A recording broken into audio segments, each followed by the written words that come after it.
He is considered one of the top guy in stand-up comedy in the Philippines, one of the pioneers at that, and one of the best. Please welcome on the program my very good friend, Mike Unson. Woo!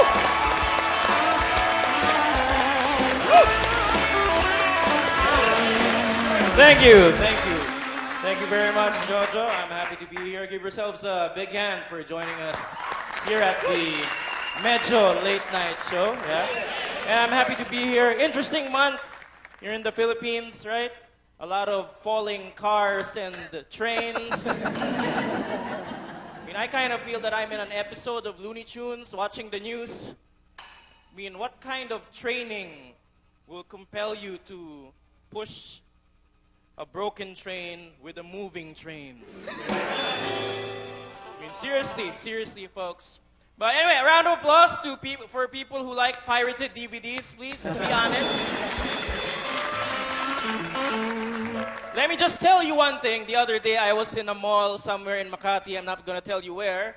But one of the pirated DVD salespeople approached me and said, "Sir, bili naman kayo. Mahina na ang benta namin ngayon."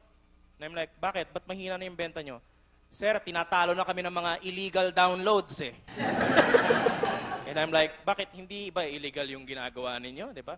Kumbaga siguro mas bigger evil yung illegal downloads having a physical pirated DVD. But let me just warn you all, ladies and gentlemen, if you continue to support piracy, one of these days, there'll no longer be any movies in the cinemas. Maiinis na yung mga filmmakers, hindi na sila gagawa ng sine. When you get to the movie theaters, you'll see nothing but static. Now showing Cinema 1, static. Cinema 2, static. Cinema 3, static. Bahala na kayo mag-imagine ng sarili nyong movie. Punishment nyo yan for supporting piracy. But as an added bonus, while you're in the theater, you'll still see that commercial with John and Randy Santiago. Habang bago kayo manood ng static, lalabas pa rin sila, manunod pa rin kayo ng sine. Mwek! Dito sa sine, maraming bawal. Like, bawal yung may nag-uusap. Ayan, kasasabi lang. Ano ba ang pinag-uusapan nyo? Ang cute mo kasi. Thank you. Pero, nahitan mo lang yung boses mo. Hinaan mo lang. Bawal ang malakas na ringtone. Tring! Grabe ko, bawal! Ano sabi mo? Pwede, hinaan yung ring. Thank you. Pinakabawal sa lahat ay ang camcording. Teka, sandali lang. Parang ang bilis natin mag-jump. Noise, ringtone, tapos camcording na agad. Hindi ba natin i-discuss yung mga ibang bagay? Paano yung mga naninipa nung chair sa likod? Hindi ba nakakainis din yun?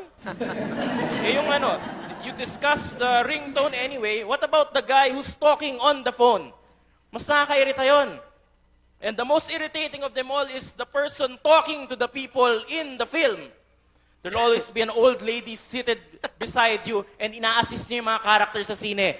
Huwag ka dyan. Andyan yung killer. Nasa likod mo na yung killer. Ayan siya. Sasaksakin ka na niya. Ma'am, hindi niya po kayo naririnig.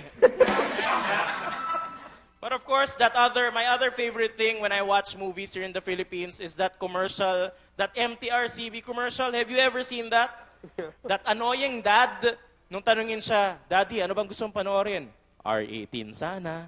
And I'm like, kasama mo yung anak mong mga minor de edad, pati yung asawa mo, gusto mo manood ng R18. Hindi, parang meron yatang problema yung family skills mo, no? Parang hindi ba pwedeng manood ka na lang ng sine mag-isa? But the biggest problem in that commercial is that little girl at the end. Feeling ko mahirap katrabaho yun eh. Hindi mo ba nakita yung ginawa niya? Anong papanoorin natin? Bigla siya, Etong papanoorin natin.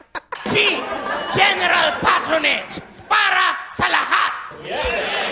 Nakakatakot tong batang to. Para siya yung mga bata sa Children of the Corn.